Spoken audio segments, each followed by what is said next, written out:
April's been no joke when it comes to new releases, and it's getting insanely hot as we're getting close to the middle of the month. Although there's a ton of games we're waiting to have hands on in the month, here's about 20 more new amazing games to pick up and play for free for your Android and iOS devices that have been released only these past few days. How sad.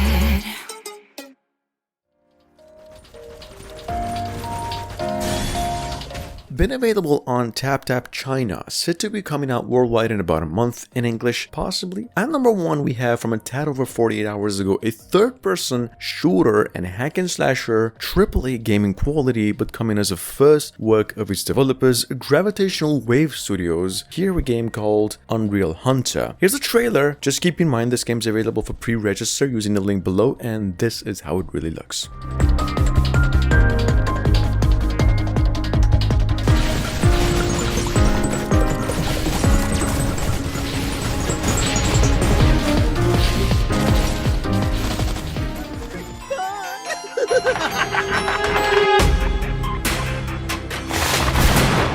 If you like ice cream games, a few days ago, you probably know this through a glimpse, or if you played it already, we got a first official multiplayer ice cream game on the Google Play, and it's a remarkable game in every single component of a multiplayer game. See, the puzzles are good, the gameplay is smooth, servers are great, and ever since last week it's actually downloaded almost 1 million times with a 4.7 out of 5 as a rating. In any case, game's about 200 megabytes in size and quite generous.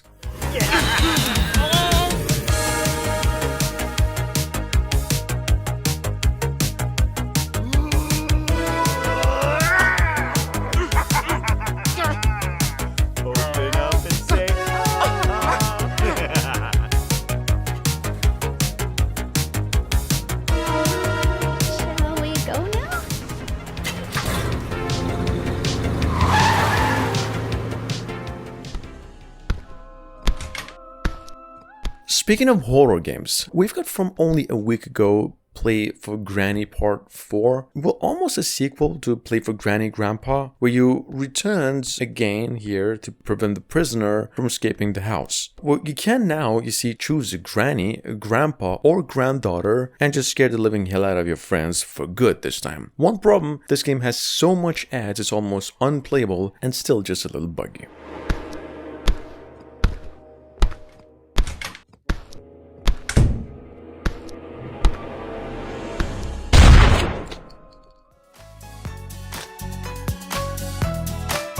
Number 4, we've got over here the all-time famous Mini World, a game that's downloaded over 100 million times on the Play Store, and are finally here. An optimized version of it with more content, exclusive gifts, and most importantly, Vietnam. Yeah, you can now step in Nam, get some rich new events, fresh rewards, and some more stuff. Mini World, for those of you new here, is actually playable offline. It's about 400 megabytes in size and just a more action-oriented version of Minecraft in third person.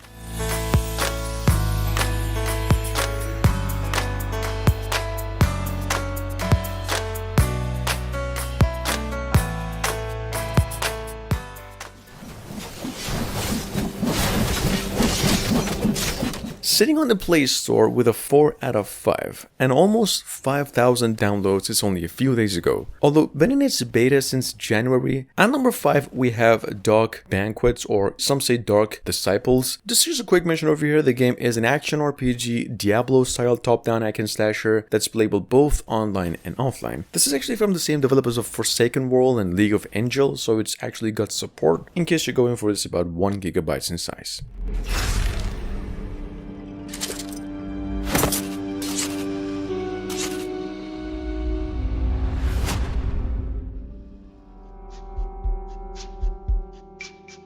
With some of the most accurate snipe shooting on the Play Store. At number 6 we have CS Contract Sniper, literally rated a 5 out of 5, but technically a 4 out of 5 since it's actually not that perfect in gameplay. This is a sniping accurate almost sim with some amazing visuals, but the levels do repeat themselves and the game just has a truckload of ads every time you play. Pretty good for beginners though, addicting for any age, and actually not that bad at all. Give it a shot.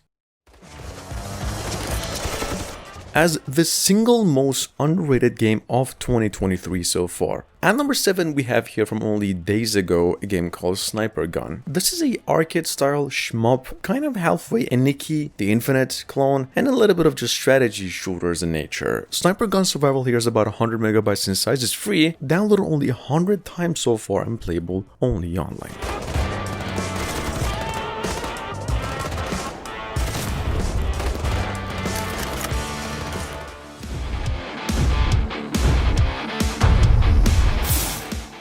Sitting on the Play Store through pre-registration and playable worldwide in its current state. At number 8, we have Soul Worker, coming from the same publishers, developers of Brick Breaker, Questier, and about north of 100 other games. Soul Worker is actually the company's first survival action strategy hack and slasher, and about the most intense and legit mobile exclusive in this specific genre that I've personally seen for a while. This is how it looks. Game set to be released fully in about a month.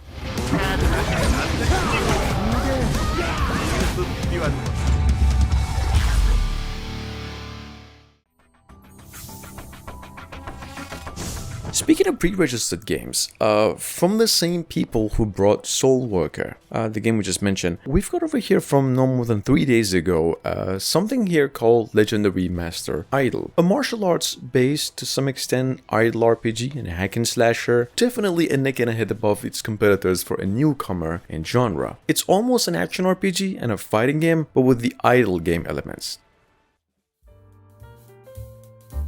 Number 10, with over 50,000 downloads and a 4.7 as a first work of its developers and publishers. This is absolutely insane for the amount of attention it's getting lately. We've got a pixel design MMORPG action heavy Korean game here that's supposedly in the making for an English release in the following month and already playable worldwide, but in Korean. Just try the game, let me know what you think about it. It's actually addicting as it even is right now.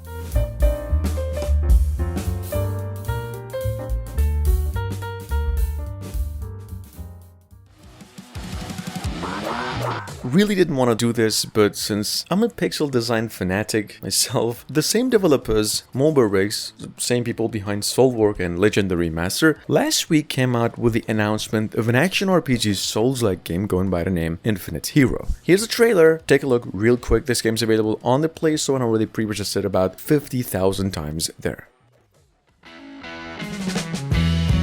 Number 12, from the same developers of War PvP. We've got over here from a few days ago with already 100,000 players, Ship Simulator. This is almost a survival and crafting sim game, and if I had to choose myself the most addicting game in replay in the list here, would probably be this. I'm assuming you all know Kingdom Games or Kingdom 2 Crown, the PC game. Well, this game is technically that, in visuals and aesthetic, but just on seas and in a war era. Anyway, this game's free and about 100 megabytes in size, and this is how it works.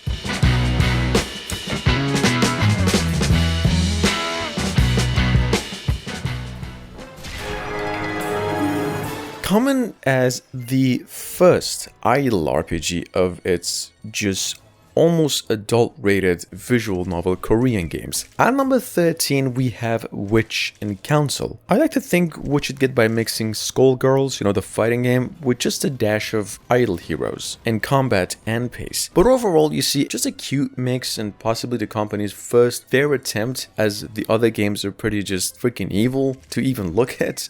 Witch and Council over here is about 100 megabytes in size and has a 4.5 out of 5 on the Play Store. Quick mention over here for blockchain fanatics.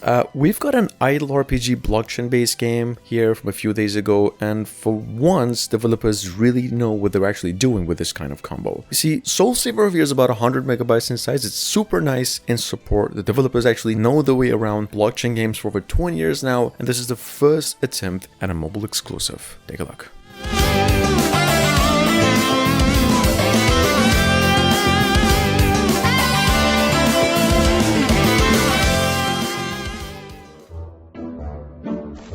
I wouldn't really do this, but from a little over 2 weeks ago, we've got over here a slime game that's downloaded over 100,000 times, so I thought if you're into those kind of things, there's one for you that actually knows what it's doing. Super Slime Pit over here is actually from a very well-known developers that are also responsible for Super Slime Simulator, a game that's actually downloaded over 100 million times, and this one's actually quite a bit a better version of that. Number 16, we've got World of Zombies Survival. With a 4.8 out of 5 and over 5,000 downloads since only 2 days ago, this has to be one of the most well-received games of April so far. It's an action, casual, exploration-based adventure, almost a tactics and a turn-based in fights, and most importantly, all the survival mechanics of a zombie survival that could just be jammed in a mobile game. World of Zombies is a free game and about 100 megabytes tops. Scarlet Fantasy has been around for a few months already, and ever since last week it's available worldwide, out of its pre-registration state and downloaded almost 10,000 times on the Play Store only. Because you can play this one for free, of course. It's an idle RPG, has no ads to annoy you with, only in-app purchases, and probably some of the best designed characters I've come across in mobile RPG for the past 6 months. Great gaming replay and about 500 megabytes in size. Previously a PC exclusive, and now finally on the Google and the App Store in its pre-registration state as a paid game for a total of $12. I've said it before, we've got over here Sid Meier's Railroads. This is a management sim that initially came out more than 15 years ago and is ever since one of the most praised games in Sid Meier's series of games. The mobile port over here is playable, of course, offline with quality of life improvements in gameplay and visual. Coming as a third work of its developers. Number 19, we have from yesterday a game called Hospital Story. This is a pixel art and style management sim where you'll hire and manage a team of doctors, purchase equipments and upgrades, and attend to a wide range of medical emergencies. I haven't played this one myself, just reading the description, but it's got a charm and it's supposedly a really difficult game in nature. Playable offline and about 70 megabytes in size only. The sky darkened with hails of stone. Number 20, with almost 10,000 downloads since only last week, we've got over here King of Kings. What's touted as a post-apocalyptic real-time strategy and history-accurate or inspired, but at the same time, well, since it's set on a post-apocalyptic version of our Earth, it's got super advanced technology, machines, and war styles. Kind of in the same style of Nobunaga's Ambition games and fights, and a little bit inspired by Clash of Clans. Anyway, King of Kings is an online game in nature and takes you down about 800 megabytes in storage. And last but not least, a quick, probably the most honorable mention of the past few months. For once, I actually saved the best for the last in some ways. We've got over here strategy, action, and a sim game from no more than a few days ago going by the name War of Skylands. Coming as the first work of its developers and already downloaded over 5,000 times. That is honestly insane for a strategy game on the Play Store, and it's free. Takes you down about almost a gigabyte in size, and what a game it is.